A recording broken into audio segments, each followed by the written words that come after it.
Okay बेटा, हम chapter read out कर रहे थे नेचर ऑफ इंडियन फेडरलिज्म। हमारे मैक्सिमम जो है 7 क्वेश्चन हो चुके हैं।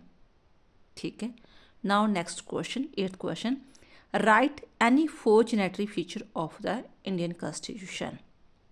क्या फीचर्स वगैरह है? पहले ये इसमें शॉर्ट दिया है, मैं यहाँ पर समझाती हूँ लॉन्ग क्वेश्चन से।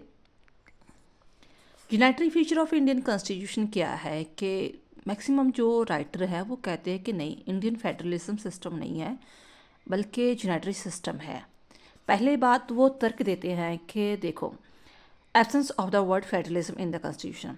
जब हम कॉन्स्टिट्यूशन के जो है प्रेम्बल को पढ़ते हैं या आर्टिकल 1 को पढ़ते हैं तो उसमें कौन सा वर्ड ऐड किया गया है? यही ना, India that is a bar shall be union state, union of state. Federalism जो वर्ड्स है वो तो ऐड ही नहीं किया, तो हम कैसे कह सकते हैं कि इंडियन जो फेडरलिज्म है? ठीक है, यानी कि फेडरेशन का वर्ड ही नहीं है, स्टार्टिंग में वर्ड ही नहीं है। और सेकंड लॉजिक देते हैं कि division of the subject in the favour of the centre. जितने भी सब्जेक्ट के डिवीज़न हुए हैं वो मैक्सिमम सेंटर के फेवर में ही है। सेंटर ही मैक्सिमम कानून बनाता है। एक तो ये है कि आपको पता है 3 लिस्टों में डिवाइड हुए हैं, सेंटर में जिसे यूनियन भी बोल देते हैं, स्टेट में, और कंकरेट लिस्ट।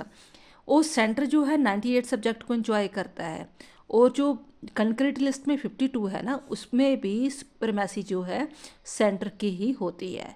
इट मीन्स दोनों के कंक्लूड कर लो तो हाफ से भी ज़्यादा, ठीक है, वो सेंटर ही कानून बनाता है।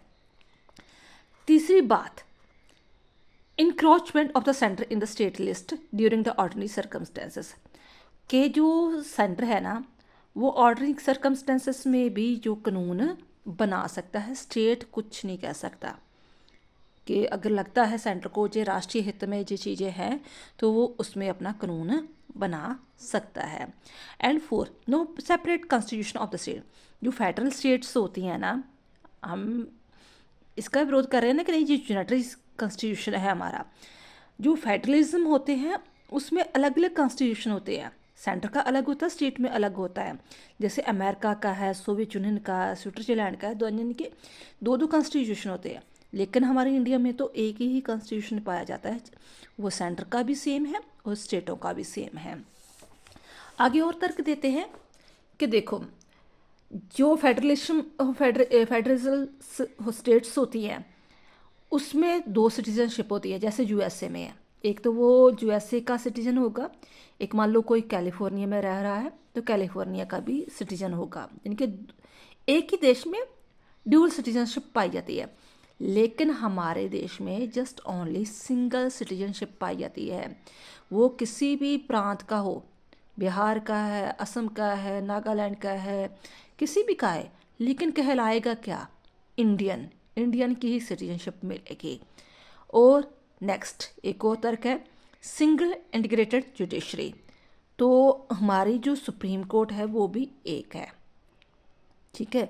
जो फाइनल डिसीजन होता है वो सुप्रीम कोर्ट का ही माना जाता है। यानी कि जो हाई कोर्ट की अपील सुप्रीम कोर्ट में जाती है तो सुप्रीम कोर्ट का ही फाइनल डिसीजन वगैरह होता है। And during the emergency federal structure change into the unitary. हमें पता है कि हमारे देश में 3 टाइप की जो है इमरजेंसी लागू होती है, ठीक है। Constitution, financial and national, 3 type की जो है वो लगती है, इमरजेंसी होती है। तो इमरजेंसी के टाइम जो सारी पावर है वो किसके पास? हमारे प्रेसिडेंट के पास पहुंच जाती है। तो इट मीन्स इमरजेंसी के दौरान जो है फेडरल स्ट्रक्चर सारा जो वो यूनिटरी में चेंज हो जाता है।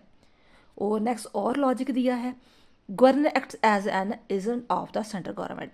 आपको पता है हर प्रांत में गवर्नर नियुक्त होता है, सीएम के ऊपर एक गवर्नर होता है जो किसका एजेंट होता है? सेंट्रल का।